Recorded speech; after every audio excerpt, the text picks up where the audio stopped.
Hey, shalom, shalom. We the Hebrew Israelites coming to you week in and week out through the spirit and power of Yahweh Shem Yahweh Shah. First and foremost, I want to say, Call Halayim La, Yahweh Shem Yahweh Shah, Bashem Kakadash, a double honor to the elders across the Great Millstone.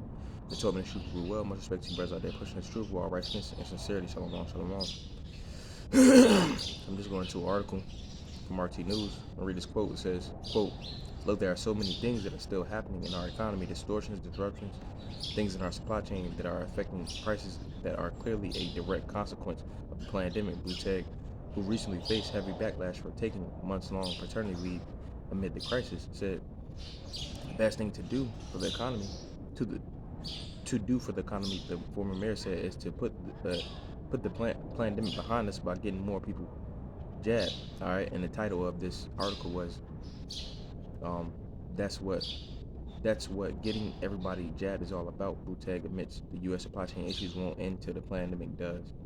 So they saying that it's gonna be a shortage of everything until everybody gets jabbed. Basically, um, piggybacking off of what Biden said, right?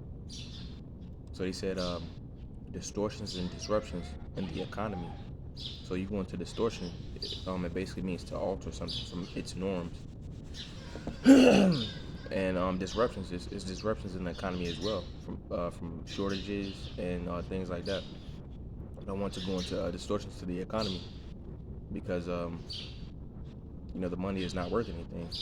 But I want to grab Habakkuk 2:6. It reads, it says, "Shall not all these take up a proverb against him, and a taunting proverb, and say, woe to him that increaseth that which is not his." All right, it's talking about Esau eating the so-called white man. Everything he has done in the past is off of a rap sheet of rape, robbery, and murder. He steals everything that's not his. Starting with the lands of the 10 tribes that came over here.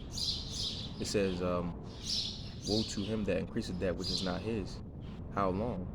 And to him that ladeth himself in thick clay, or with thick clay. Salaki. So that thick clay going into debt. This country is debt based. And I looked up some different things that would happen if a country basically files bankruptcy, because that's where America is headed, man. They have nothing of their own. All the money that they have is borrowed. They're 20 plus trillion dollars in debt. Let me see if I can get this article pulled up.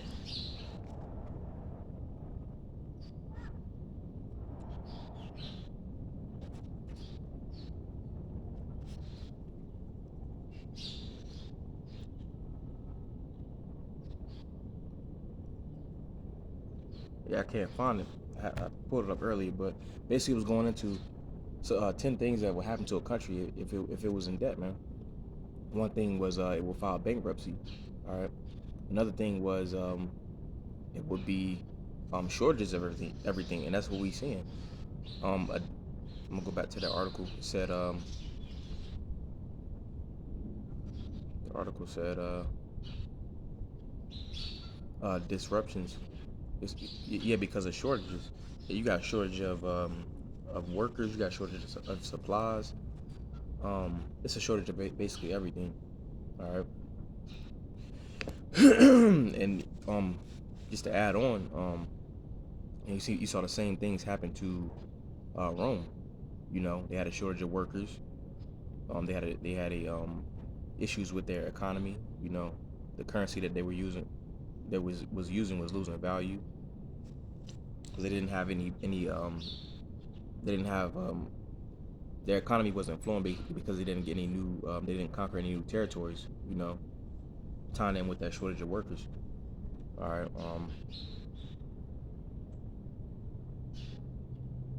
I wanted to get Matthew 24:7. All right.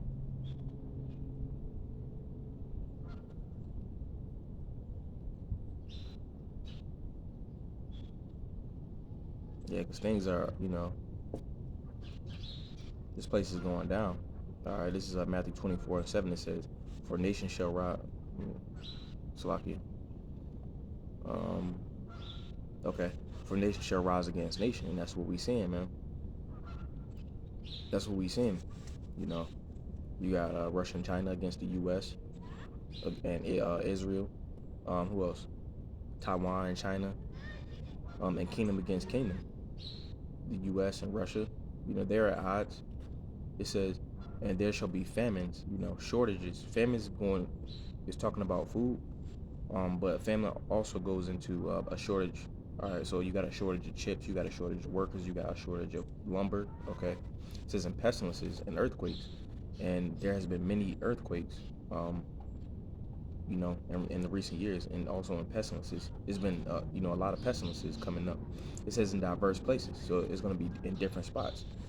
Verse 8, all these all these are the beginning of sorrows. So things are just starting to happen, man, and these people are bugging out. All right, we got one more.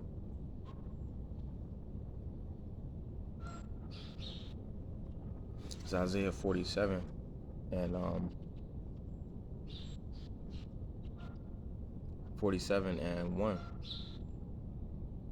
It says, come down and sit in the dust, O virgin daughter of Babylon. Sitting on the ground there is no throne, or daughter of the Chaldeans, for thou shalt no more be called tender and delicate. So yeah, come down and sit in the dust, man. Talking about America, Babylon the Great, the daughter of Babylon. That great whore, this place is being brought down to the ground. This is there is no throne, they don't have a throne anymore. All right, the Lord is snatching their king, their queendom away from them. It says a daughter of the Chaldeans.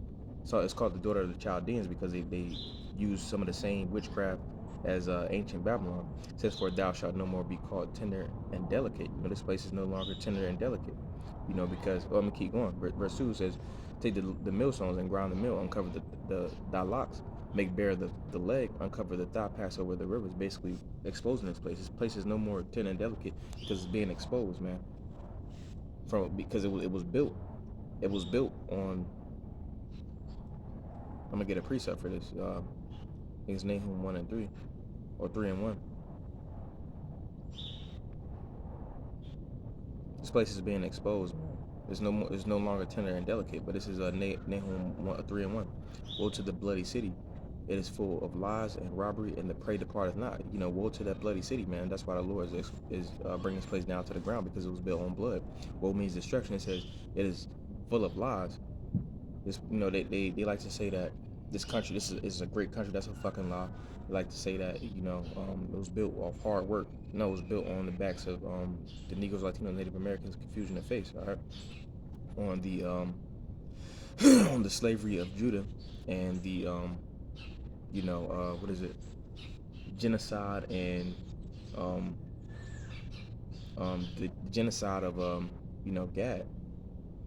It says in robbery, they took this land. It says the prey departed not. They're talking about the Israelites. That's the prey.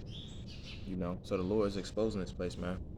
This is just the beginning, and you got people already feeling it. But it's only gonna get worse. So Lord willing, that was edifying. Close it out by saying, "Call her la, Yahweh Shem, Shabbat Shem, Kakadash Shalom."